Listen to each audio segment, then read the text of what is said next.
제가 얼굴을 공개하고 여러분들께 키 수술 정보를 알려드리는 이유는 크게 세 가지예요. 먼저 저는 이 세상에 영원한 비밀은 없다고 생각을 했어요. 제가 키 수술한 걸 아무리 잘 숨긴다고 한들 제 주변 사람들은 언젠가 모두 다 알게 될 거라고 생각했습니다. 그래서 숨기는 것 자체가 무의미하다고 생각했어요. 두 번째는 이 유튜브를 시작한 이유인데요. 제가 수술 전에 키 수술 정보를 찾는 게 너무너무 힘들었습니다. 키 작은 것도 서러운데 수술 과정도 힘들어 보이는데 이거를 알아보는 과정마저도 힘든 거야. 이거는 좀 아닌 것 같다. 이러면 안 된다. 나 같은 사람은 한 명이라도 줄이자. 나 같은 사람에게 도움이 되어드리자 라는 생각을 갖고 있었어요. 그래서 가장 효과적인 리뷰 방법인 블로그와 유튜브를 선택한 겁니다. 근데 제가 얼굴 공개를 안 하면 이게 진짜인지 가짜인지 알 수가 없잖아요. 병원에서 가짜 데려다가 마케팅 하는 건지 누가 어떻게 알아요? 그래서 이왕 도움이 되어드리려면 100% 리얼한 소비자의 리뷰가 되어드리자 라고 생각했기 때문에 신뢰성을 드리고자 얼굴을 숨기지 않았어요. 세 번째 이유는 저는 키 수술을 한 게 창피하다고 생각하지 않았기 때문입니다. 이거에 대해서는 좀 덧붙일 예의가 있어요. 제가 응원 메일을 정말 많이 받았습니다. 이렇게 정보를 나눠주셔서 정말 감사드려요. 정리 진짜 잘하시는 것 같아요. 선생님이나 마케터인 줄 알았어요. 쉽지 않으셨을 텐데 용기 내주신 게 정말 멋져요. 이런 응원 메시지들이요. 그런데 그 메일들을 보고 조금 황송하다고 해야 하나? 그런 감정이 들었어요. 다른 말보다 용기를 내주셔서 감사합니다 라는 말 때문입니다. 저는 딱히 용기를 낸 거는 아니었거든요. 제가 불편했던 걸 해결한 것 뿐인데 그렇게까지 감사해 주시는 분들이 계시니까 오히려 제가 더 큰 힘을 얻었습니다. 그리고 그 말을 듣고 조금 생각을 해봤어요. 나는 왜 키 수술이 창피하다고 생각하지 않았지? 생각해보니까 내가 리뷰를 찾기 힘들었던 것처럼 절대 다수의 사람들은 키 수술 사실을 숨기고 싶어 하는데 왜 그렇지? 그래서 키 수술을 한 다른 지인한테 물어보니까 쪽팔려서 말 못하겠다고 그러더라고요. 저는 또 생각해봤습니다. 쪽팔리다는 게 뭐지? 창피하다는 생각이구나. 수치심이라는 마음이구나. 그러면 수치심의 정의가 정확히 뭐지? 우리 인간은 어떨 때 수치심을 느끼지? 이런 질문들을 끊임없이 반복하기 시작했습니다. 그리고 언제나 그렇듯 이 질문들의 답을 찾고자 책을 읽어보기 시작했어요. 한 교수님께서 쓴 책에서 이렇게 말을 하더라고요. 수치심이란 나에게 결점이 있어서 사람들에게 거부당하고 소속될 가치가 없다고 믿는 극도로 고통스러운 느낌이나 경험이다. 오늘도 책 덕분에 좋은 지식을 얻었습니다. 지식을 다 하면 어떻게 해야 될까요? 우리한테 적용시켜 봐야겠죠? 또 질문을 해봤습니다. 사람들은 키 수술했다는 걸 왜 수치스러워할까? 생각해보니까 이유는 크게 두 가지가 있더라고요. 첫 번째, 원래 작은 키였다는 사실을 숨기고 싶은 경우. 두 번째, 키 수술로 키를 키웠다는 것을 숨기고 싶은 경우. 첫 번째의 경우엔 굉장히 납득이 돼요. 키가 작다는 건 명백한 단점이거든요. 아무리 좋은 말로 포장해도 이건 숨길 수 없는 사실이죠. 이것에 대한 근거는 정말 많지만 한 가지만 말씀드리자면 키가 작아도 괜찮아 라는 문장이 존재한다는 사실입니다. 애초에 뭐뭐 해도 괜찮아 라는 문장은 앞에 오는 말이 단점으로 인식되어야만 쓸 수 있는 말이거든요. 키가 작아도 괜찮아, 못생겨도 괜찮아, 돈이 없어도 괜찮아 라는 말은 있지만 키가 커도 괜찮아, 잘생겨도 괜찮아,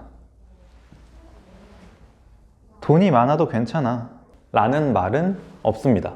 어쨌든 키가 작다는 사실, 자신의 단점을 숨기고 싶은 마음은 충분히 납득이 됩니다. 아까 수치심의 정의에서 알아본 것처럼 자신의 단점이 공개가 되면 사람들에게 거부당할 가능성이 생기니까요. 근데 제가 조금 의아했던 건 두 번째 이유였어요. 키 수술로 키를 키웠다는 거를 숨기고 싶은 마음.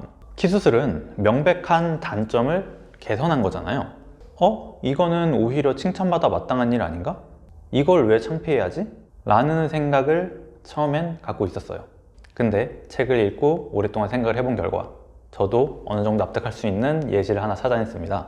현재 엄청 예쁜 몸매를 갖고 있는 사람이 자신의 과거 사진을 보여주면서 이렇게 말합니다. 나 옛날에 고도비만이었는데 엄청 열심히 운동해서 지금 같은 몸을 만들었어 라고 하면 우리는 멋지다고 생각을 할 것 같은데 나 옛날에 고도비만이었는데 지방흡입 수술로 지금 같은 몸을 만들었어 라고 하면 우리는 상대적으로 덜 멋지다고 생각하잖아요. 이런 식으로 우리 인간은 노력으로 단점을 극복한 경우는 되게 높게 평가하지만 그렇지 않은 경우는 상대적으로 낮게 평가하는 경우가 있더라고요.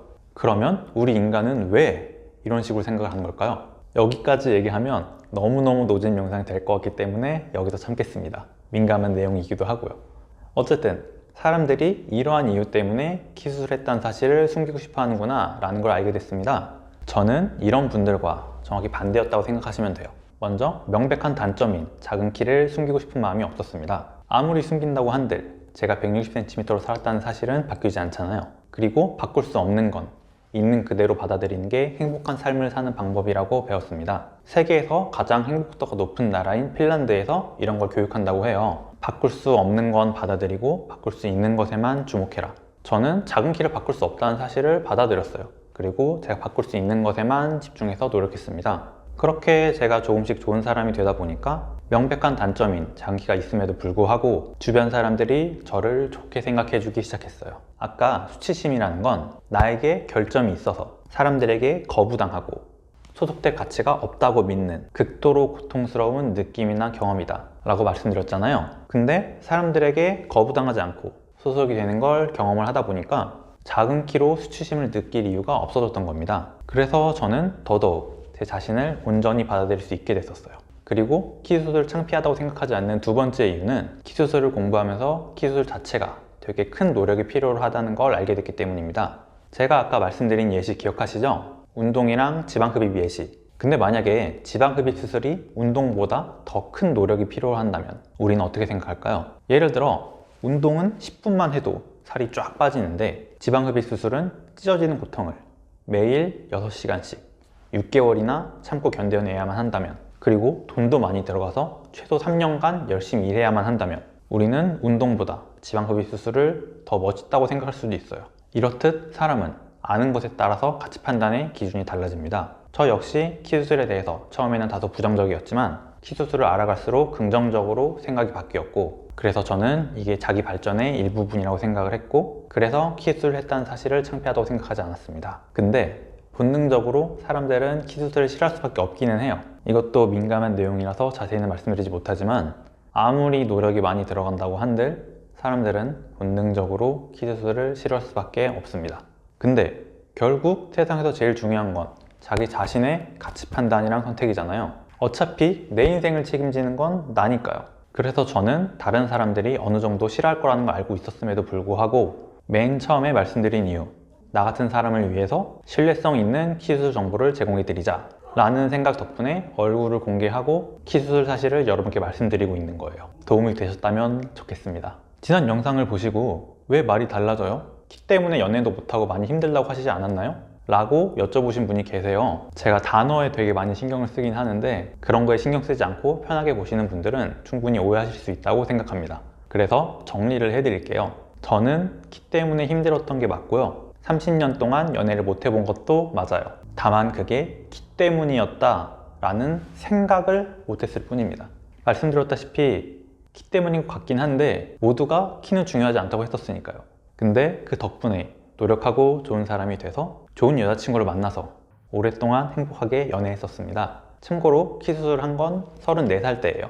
그러니까 4년 동안은 작은 키로도 연애를 잘 했던 거죠. 어떻게 돈을 모았냐고 꾸준히 여쭤보시는 분도 계세요. 제가 첫 영상에서 키 수술 비용을 어떻게 마련했는지 다 알려드리겠다고 말씀드린 걸 기억해 주시는 것 같습니다. 감사드립니다. 저 댓글 다 읽고 있어요. 유튜브가 자동으로 삭제해서 못 읽는 것도 있는데 그런 걸 제외하면 여러분들께서 써주시는 거 하나하나 다 읽고 감사드리고 있습니다. 어쨌든 돈, 이것도 예전 영상에서 말씀드렸던 건데요.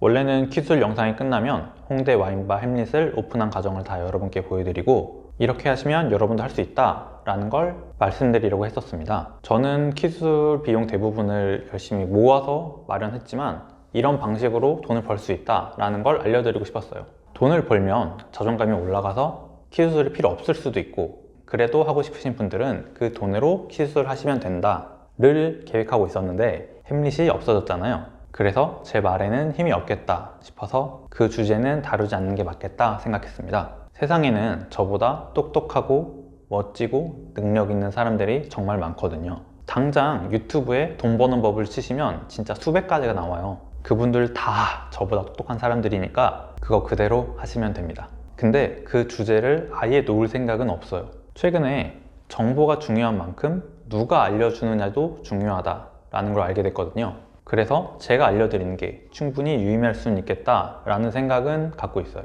다만 저 스스로 생각하기에 제가 자격이 된 다음에 알려드리는 게 맞는 것 같아서 시간은 조금 걸릴 것 같아요. 여러분께 빨리 알려드릴 수 있도록 더 열심히 살아보겠습니다. 이번 영상이 재밌으시거나 흥미로우셨다면 좋아요, 다른 영상이 궁금하시다면 구독 부탁드립니다. 오늘도 시청해주셔서 감사합니다. 저는 키파인더였습니다. 또 봐요.